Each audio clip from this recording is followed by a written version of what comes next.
রামগঞ্জে দালাল প্রতারক বিল্লাল হোসেনের মাধ্যমে প্রবাসে গিয়ে সর্বশান্ত হচ্ছে প্রবাসীরা। ভালো কাজের পাশাপাশি আকামাসহ যাবতীয় বিষয় করে দিবেন বলে প্রবাসে এনে উধাও হয়ে যায় প্রতারক বিল্লাল হোসেন। এতে কোনো প্রকার উপায়ন্তর না পেয়ে ভুক্তভোগী প্রবাসীরা দেশে চলে আসতে বাধ্য হন। তেমনই একটি ঘটনা ঘটেছে ভুক্তভোগী রবিনের সাথে। রবিন রামগঞ্জ উপজেলার ইসাপুর ইউনিয়নের সন্দোড়া ভুইয়াবাড়ির শামসুল হকের ছেলে। দালাল বিল্লাল হোসেন একই উপজেলার চণ্ডীপুর ইউনিয়নের কামারহাট সংলগ্ন উত্তর হারিসপুর সাদ গাজী হাজিবাড়ির মৃত আজিজ উল্লাহর ছেলে।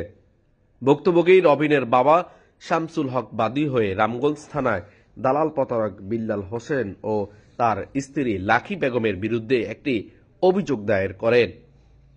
অভিযোগে উল্লেখ করেন, দালাল বিল্লাল হোসেন আমাদের পূর্ব পরিচিত হওয়ায় তার কাছে একটি ভালো বেতনের ভিসা আছেন বলে জানান।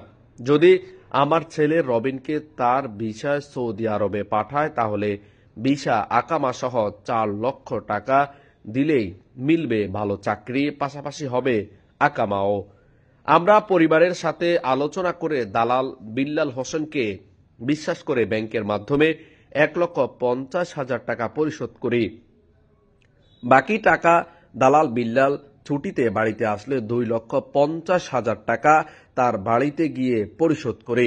সম্পূর্ণ টাকা দেওয়ার পর আমার ছেলে গত 9 মাস পূর্বে সৌদি আরবে গেলে আকামা ও কাজ দিবে বলে কয়েক মাস দালাল বিল্লাল যোগাযোগ বন্ধ করে দেয়। অন্যদিকে পুলিশ আমার ছেলেকে আকামা না থাকায় গ্রেফতার করেন। গ্রেফতারের 15 দিন পর জেল খেটে দেশে চলে আসেন রবিন। এরপর দালাল বিল্লাল হোসেনকে দেওয়া আমার ছেলের বাবদ 4 লক্ষ টাকা ফেরত চাইতে গিয়ে তিনি দিবে না বলে সাফ জানিয়ে দেয়। বারবার টাকা চাইতে গেলে দালাল বিল্লাল ও তার স্ত্রী আমাকে প্রাণে হত্যাসহ বিভিন্ন প্রকার হুমকি ধমকি দিয়ে তাড়িয়ে দেয়। বিষয়টি নিয়ে স্থানীয়ভাবে একাধিকবার সমাধানের চেষ্টা করেও সমাধান না হওয়ায় থানায় অভিযোগ করতে বাধ্য হলাম। অভিযোগকারী শামসুল হক জানান, থানায় অভিযোগের তদন্তকারী কর্মকর্তা সাব ইন্সপেক্টর হুমায়ুন কবির আহমেদ বৈঠকে ডেট দিলে অভিযুক্ত বিল্লালের স্ত্রী উপস্থিত হয়নি। এরপর বিল্লাল গত 5 তারিখে 1.5 লক্ষ টাকা দিবে বলে স্বীকারোক্তি দিলেও এই টাকা আর দেয়নি। এর মধ্যে তার স্ত্রী সকলের অজান্তেই বিদেশ চলে যায়। ভুক্তভোগী রবিন তার বক্তব্যে জানান, বিল্লালে আমার থেকে 3,20,000 টাকা নিল। তারপর আমার দেশে আরো মেডিকেল এমনি এমনি আরো দেশে 1 লাখ টাকা খরচ হয়েছে। 4,20,000, তো 4,20,000 টাকা বিল্লালে তো আমার আরো ওই জায়গায় ওই দেশে নিয়ে আমার খরচ করাইছে। এই যে আমার থেকে টাকা নিয়ে আমার কাজ দিছে। তো এই বিষয়ে বিল্লালে এখন পর্যন্ত আমার ফোন একবার ভয়েস দিছে যে তোমার সাথে কথা আছে। এটা বলার পরে আমি বলছি আচ্ছা ঠিক আছে, আমি আপনার কালকে কল দিতেছি। কালকে পরের দিন কল দেওয়ার পরে বিল্লালে আমার কোনো আর কলে ধরে না। যত ভয়েস দিলাম ভয়েস চাই থুয়ে দেয়, ভয়েসের উত্তর নেয়। তারপরে কল দিই, কল রিসিভ করে না। মামুন ভাই কল দেয়, কল রিসিভ করে না। মামুন ভাই আবার অন্য লোকের মাধ্যমে কল দেয়, কল রিসিভ করে না।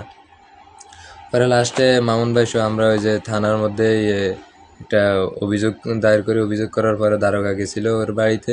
তো ওর বাড়িতে দারোগা যাওয়ার পরে 30 তারিখে বৈঠকের কথা ছিল আর কি। তো 30 তারিখের বৈঠকের কথা ছিল। 30 তারিখে আর বসে নাই। আমাদের দারোগার সাথে কথা বলছে, হেয়াবান হুমায়ুন দারোগার সাথে কথা বলছে।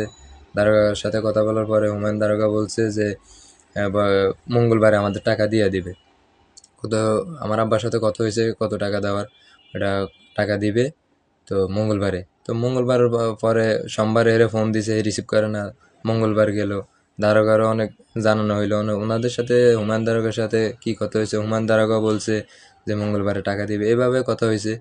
তো এখানে আমার 4,20,000 টাকা যে খরচ হয়েছে, তারপর আমার ওই দেশে যাওয়ার পরও আমার তো ওই দেশে টাকা নিয়ে আমার কাজ দিছে। তো এই বিষয়ে এখন কি পদক্ষেপ নেওয়া দরকার?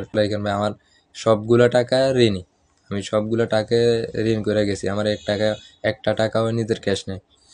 অভিযুক্ত বিল্লাল হোসেনের সাথে সামাজিক মাধ্যম ইমোতে যোগাযোগ করার চেষ্টা করেও সম্ভব হয়নি। দালালের খপ্পরে পড়ে প্রতিদিন হাজার হাজার প্রবাসী নিঃস্ব হয়ে যায়। দালাল চক্র থেকে নিজেকে এবং আশপাশের মানুষদের রক্ষা করলে দালাল বিল্লালের মতো এমন দালালদের প্রতিহত করার পাশাপাশি সচেতনতা জরুরি হয়ে পড়েছে। পারভেজ হোসাইন, আমার টিভি।